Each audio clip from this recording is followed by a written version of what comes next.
মৃত্যুর আগ মুহূর্তে আমাদের প্রিয় নবী হযরত মুহাম্মদ সাল্লাল্লাহু আলাইহি সাল্লাম শেষ কোন কথাটি বারবার বলেছিলেন, যা শুনলে আপনার কলিজা কেঁপে উঠবে?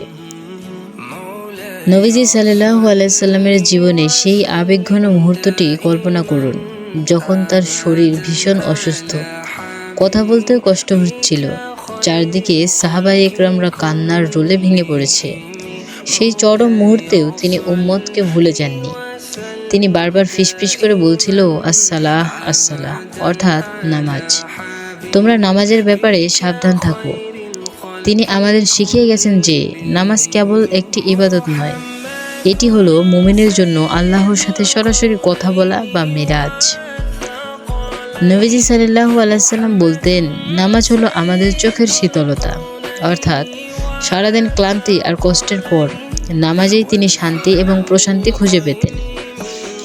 তিনি একবার সাহাবীদের প্রশ্ন করেছিল, কারো দরজার সামনে যদি একটা নদী থাকতো এবং সে দিনে যদি 5 বার সেখানে গোসল করে, তবে কি তার শরীরে কোনো ময়লা থাকবে?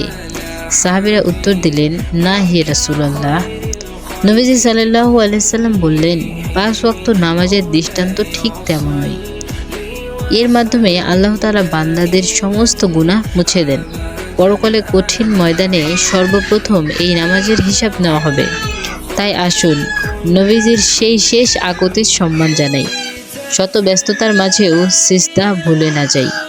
তো এরকম ভিডিও যদি আপনারা রোজ পেতে চান, অবশ্যই চ্যানেলটিকে সাবস্ক্রাইব করে রাখবেন।